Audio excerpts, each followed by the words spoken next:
ನನ್ನ ಮಕ್ಕಳ ನೀವೆಲ್ಲ ಎಂತವ್ರು ಅಂತ ನಮ್ಮ ಪುಸಿ ಯಾವತ್ತೂ ಹೇಳ್ತಿದ್ದ, ಆದ್ರೆ ಇವತ್ ಗೊತ್ತಾಗ್ತಿದೆ.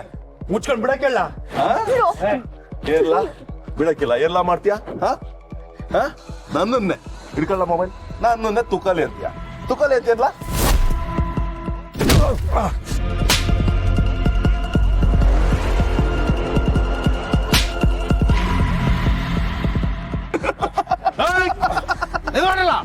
ನಿಂತ್ಕೊಂಡ್ರು ಎಲ್ಲ ಎಲ್ಲೆಲ್ಲಿದ್ರು ಅಲ್ಲಲ್ಲೇ ನಿಂತ್ಕೊಳ್ಳಿ.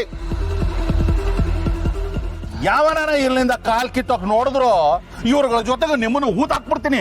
ಸಾರ್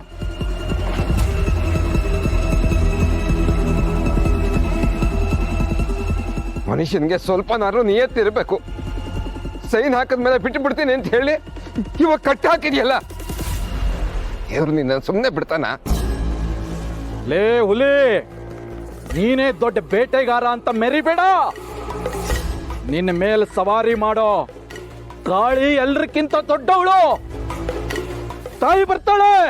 ಯಾವ ತಾಯಿನೋ ಬರಲ್ಲ, ಯಾವ ನಾಯಿನೋ ಬರಲ್ಲ.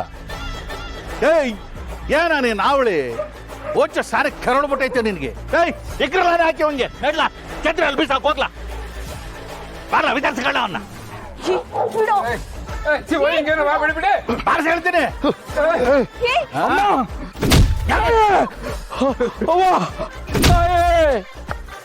ಅಮ್ಮ,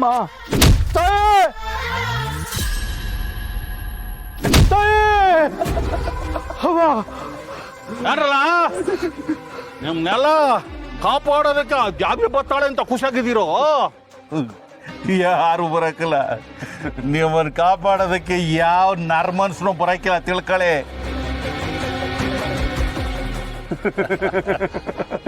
ಇನ್ನು ಸ್ವಲ್ಪ ಹೊತ್ತಲ್ಲೇ ಆ ಕಂಠಿ ಸತ್ತಾನ ಸುದ್ದಿ ಬರ್ತದೆ.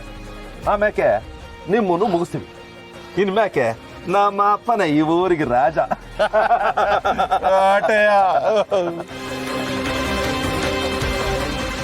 ಕಷ್ಟ ತೀರೋಯ್ತು ಅನ್ಕೊಂಡ್ವಿ, ಆದ್ರೆ ಮತ್ತೆ ಅನಿಷ್ಟನೇ ತುಂಬೋಯ್ತು. ತಟ್ಟೆಗೆ ಊಟ ಇಟ್ಟು ಬೆನ್ನಿಂದ ಚೂರಿ ಹಾಕೋ ಕೆಲಸ ಮಾಡ್ತಿದ್ದೀರಾ. ಛೀ, ರೀ ಇದು ಸರಿ ಇಲ್ಲ ರೀ. ದಯವಿಟ್ಟು ಅವ್ರನ್ನೆಲ್ಲ ಬಿಟ್ಬಿಡಿ. ಅವರು ನಮ್ಮನೆಗೆ ಬಂದ ಅತಿಥಿಗಳು.